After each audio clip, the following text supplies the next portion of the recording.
Today's video is on Supreme Court Justice nominee Ketanji Brown Jackson, or Distraction Jackson as I call her. Now if you new here, what the fuck we do here is read, listen, watch, and we block talk, break that shit down. Yup, Distraction Jackson. We need black people to change the conversation away from justice and reparations. One criticism and it's black men be hating. I call that shit gender baiting, and they stay with a trap waiting, y'all. Start thinking. They said it would be a black woman in advance, right? Meaning false black representation was the main qualification.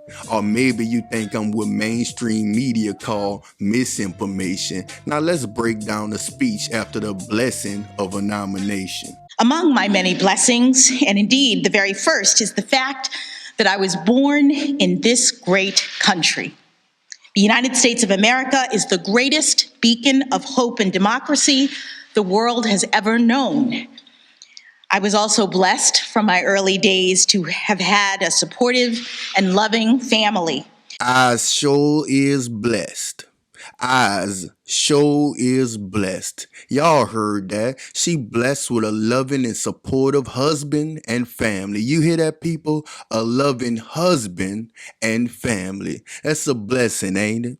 Anyway, y'all know they made her say that she was born here in the United States of America so she can pretend to identify with foundational black Americans, people. We already on to a little game of trying to relate to us while stabbing us in the back. But the woman also said being born in America was a blessing, y'all. Being born in this terrible ass country is a blessing. Dirty ass country with a history of terrorizing, dehumanizing, criminalizing, committing genocide and more to you and your ancestors. But you feel like it's a blessing to be born here, huh? Some of y'all actually live by that little slogan, kind of like this: I can get raped and shot in another country, at least in America you just get raped. And that's insufficient to my thought process, goddammit. So that makes y'all actually believe that America is the greatest country in the world. The greatest fucking beacon of hope, this woman said. Do y'all understand it's 2022 and people still out here talking about a beacon of hope? Goddammit, you still hoping? You see the definition of hope, right? You wishing, dreaming, daydreaming, and really, do you see the key word down there? Pipe dream, goddammit. Continue. My father made the fateful decision to transition from his job as a public high school history teacher and go to law school. Some of my earliest memories are of him sitting at the kitchen table, reading his law books.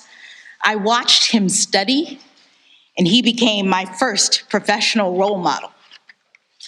You are witnessing the Rebel Network. Now I let that play back because it was another attempt to gain foundational black American trust by allowing Distraction Jackson to paint a picture not too often seen, y'all. And that's a positive black male figure. A positive black male figure. Not a rapper, goddammit, or some Mac or pimp or hustler, goddammit. The man taught in public schools and decided to study law. But y'all know we not too easily fooled around these parts. Let's hear about her mama. My mother, who was also a public high school teacher, provided invaluable support in those early days, working full-time to enable my father's career transition while also guiding and inspiring 4-year-old me. Out fucking standing. So while some idiotic women take advice from sex rappers and entertainers who promote gender beefs and promiscuity and materialism, goddammit, her role model and guide said, I'm about to advance my husband's career and overall advance the family by taking the full load for a few years, goddammit, pulling in overtime for a few years just so my husband can study law, goddammit. Do y'all understand that? Her guy didn't tell her to go twerk for the neighborhood hustler or the neighborhood celebrity, goddammit. She didn't say nerds and dudes with a 9 to 5 is boring and all of that, and they broke and all of that dumb shit that float around black society, even though we the most impoverished people on the goddamn planet, statistically. But guess what? Them same women get used up and say ain't no black men left. And them black men who walk around bouncing from woman to woman, they get burnt out until they wind up with a fucking liquor bottle and on a goddamn curve somewhere. But I digress, goddammit. And for anybody who about to say something stupid, I'm married to a black woman, so this don't apply to all black women, of course. But if the shoe fit, shut the fuck up and walk it off. I have one uncle who got caught up in the drug trade and received a life sentence. That is true. But law enforcement also runs in my family. In addition to my brother, I had two uncles who served decades as police officers, one of whom became the police chief in my hometown of Miami, Florida. Translation. Yeah, you heard about my black sheep hustling ass uncle who got life in prison until Obama gave him the pardon. But best believe we deep in law enforcement, goddammit. We put the black and blue. Matter of fact, we more blue before black. Yup, the B in B1 stand for blue, goddammit. Miss Jackson proceeded in saying there's so many black people she could thank or mention, but she gonna mention these white people instead, goddammit. Specifically, the three brilliant jurists for whom I had the privilege of serving as a law clerk at the outset of my legal career. U.S. District Judge Patty Saris in Massachusetts, U.S. Court of Appeals Judge Bruce Selya in Rhode Island, and last but certainly not least, Associate Justice Stephen Breyer of the Supreme Court of the United States. Block Talk News is inevitable. Now you might be thinking, yeah, she paying homage to the people who helped her come up. I respect that, you dig? And you know what? That might be true. But something else rings true, y'all. It's a phrase that's called you judged by the company you keep.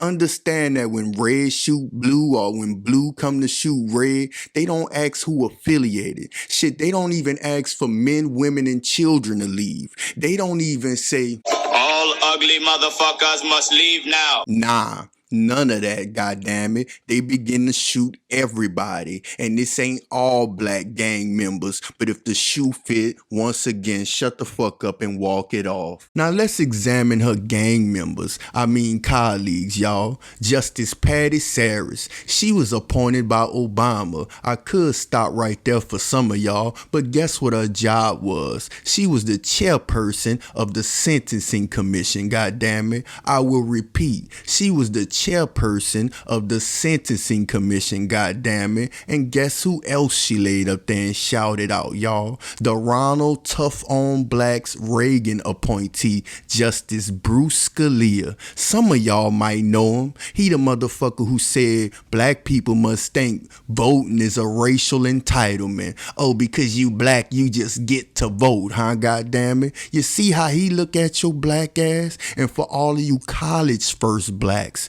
guess what he said? He don't even want you to go to his white upper class education schools, goddammit. He said blacks would do better on a slow track school, goddammit. That we would do better on a slow track school. That's the people who she fuck with, y'all. That's her gang members out here. This who she must specifically fucking address. She must specifically shout out. But hold up, y'all. We forgetting one. She said last but not least, goddammit. Last but not least, Justice Stephen Breyer. Justice Breyer, in particular, not only gave me the greatest job that any young lawyer could ever hope to have, but he also exemplified every day in every way that a Supreme Court justice can perform at the highest level of skill and integrity while also being guided by civility, grace,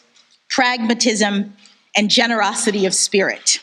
You are witnessing a rebel network, and boy, I tell you, give a nigga a job and they are forever in your favor, huh?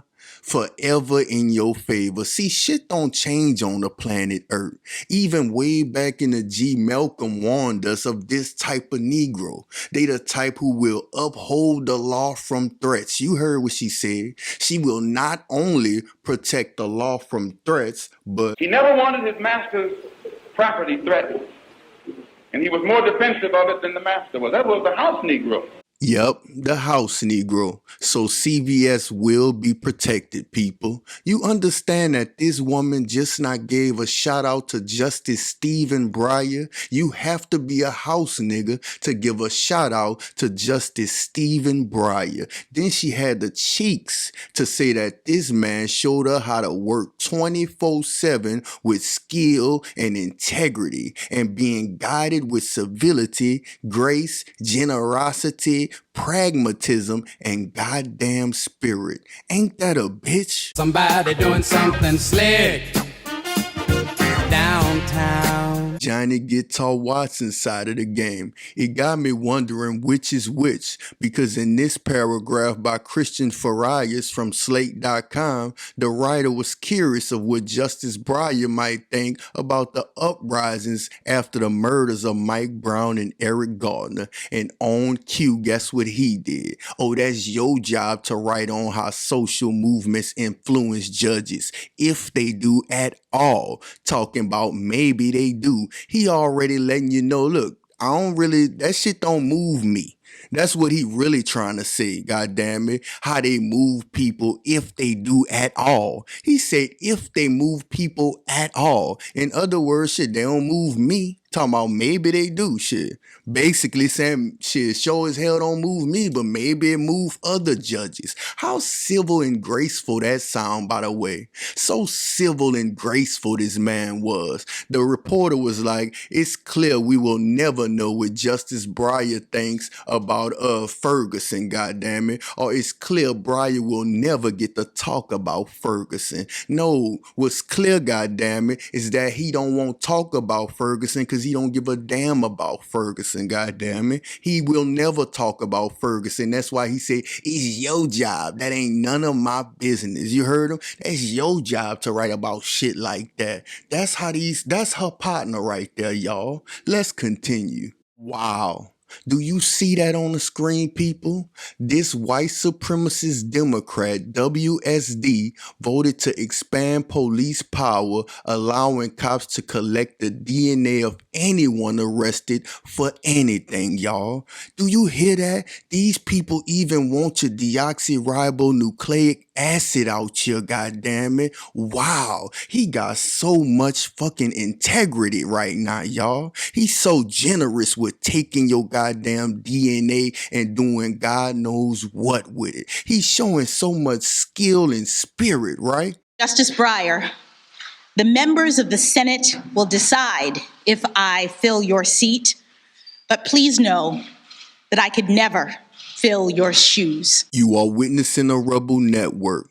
People are judged by the company they keep, people. And in this case, do you see whose shoes she trying to fill, people? Do you see whose shoes she trying to fill? Do this look like somebody who gonna rule in your favor? She actually respect Justice Breyer. Civility and grace she thinks of Justice Breyer. You think this woman not smart enough to know exactly who Justice Breyer is like I did, goddammit? You don't think she ever researched her employer? Well, you know what? Maybe she didn't. But just to give it to you fully, what type of person she is, goddammit, she about to tell you how much she love the game, goddammit. She love this judicial shit. Love of this country and the Constitution, and my commitment to upholding the rule of law and the sacred principles upon which this great nation was founded will inspire future generations of Americans. You know what? She remind me of Rich Porter, but on the movie Paid in Full. She love the game. She committed to upholding the white supremacist constitution, goddammit. She could lead the office, she could lead the judicial system, but will the white supremacists who use her still love her after she gone, goddammit? And the answer is hell no, cause after they use you, they break you. Ask Michael Jackson, ask Bill Cosby, R. Kelly, and the list goes on, goddammit. Let's continue. Thank you again, Mr. President, for this extraordinary honor.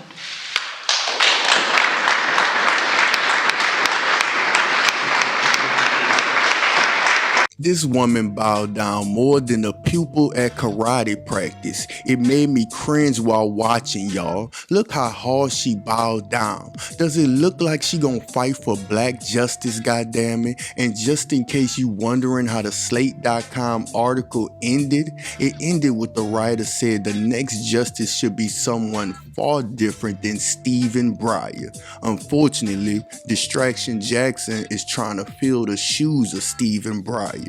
Once again, y'all holler at me. You got it? But okay. See, presidents can't do much. Thank you. Thank you.